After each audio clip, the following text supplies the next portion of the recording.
In Sonic Adventure 2, there was a feature added that radically changed how you went about playing the levels. Something so massive that would become a defining trait of the series moving forward.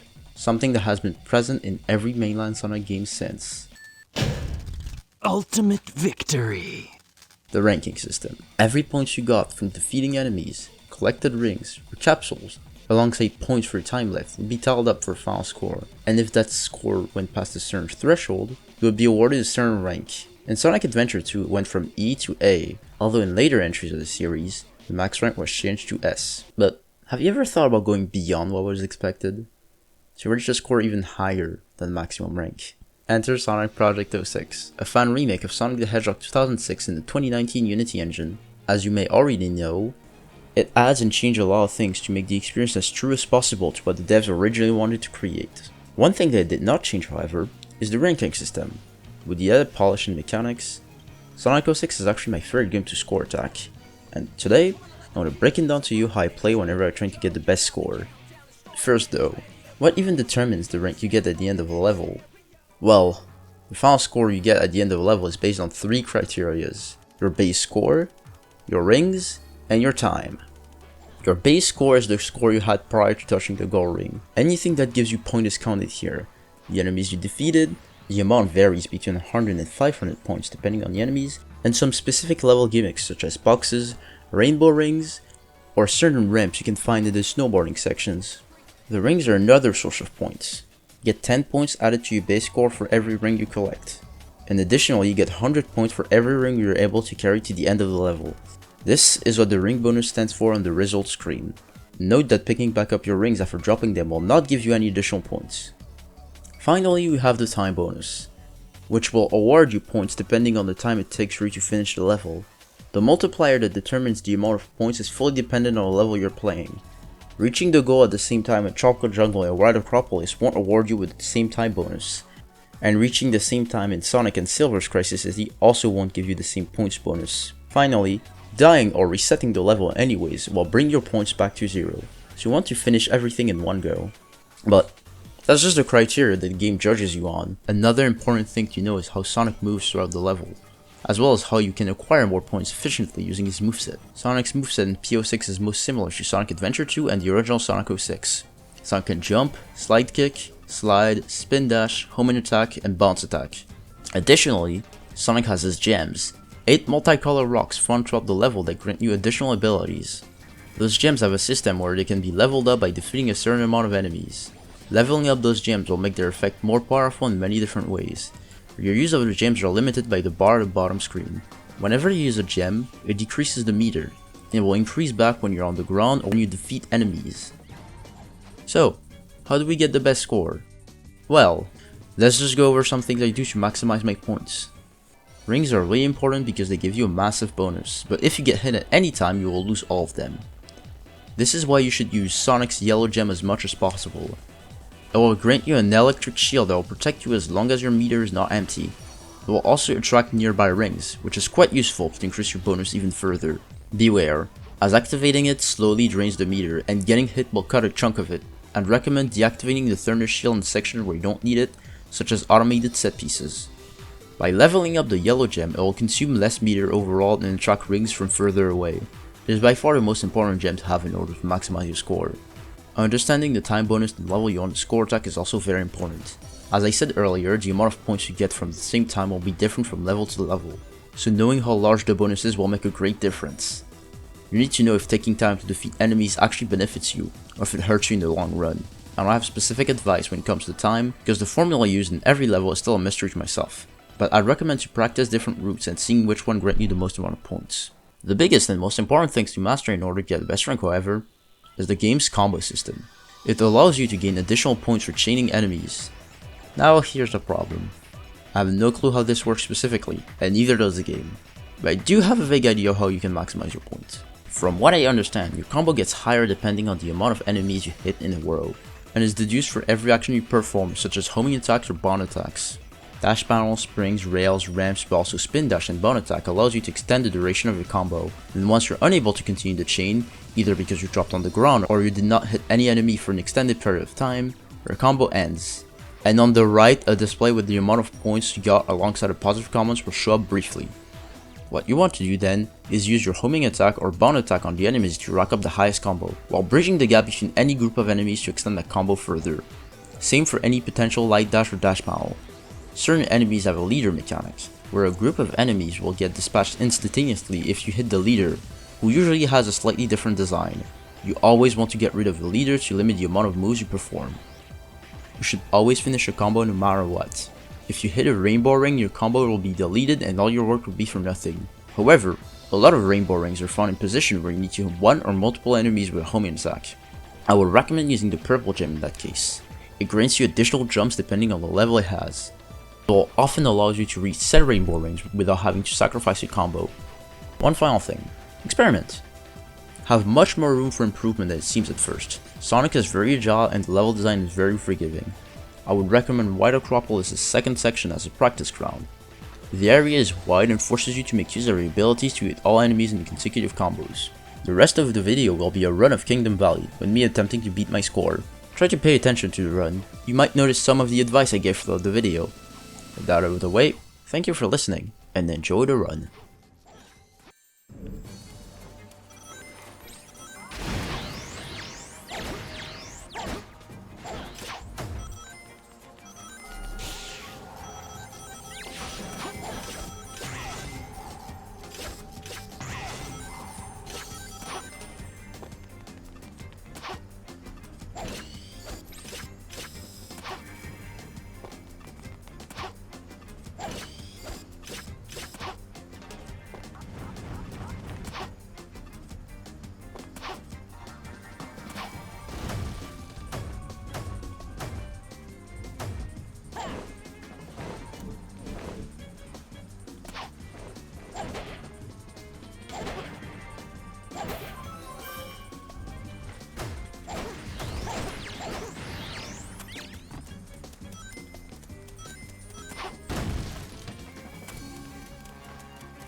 Let's try going up.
Leave it to me.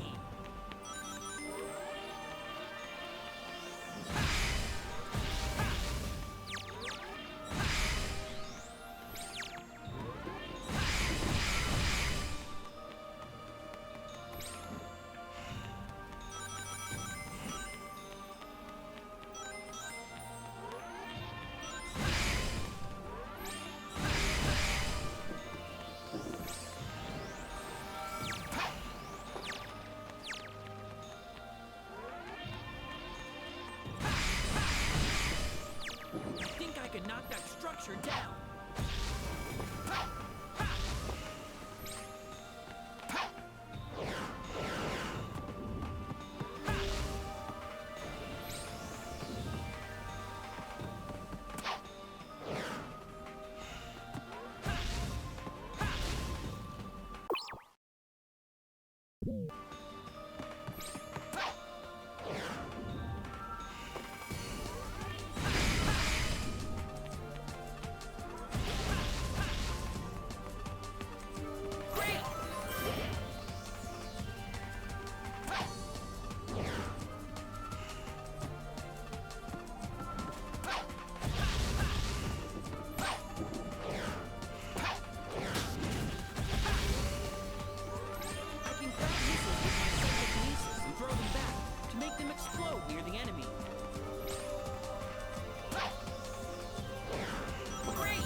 Take care of all of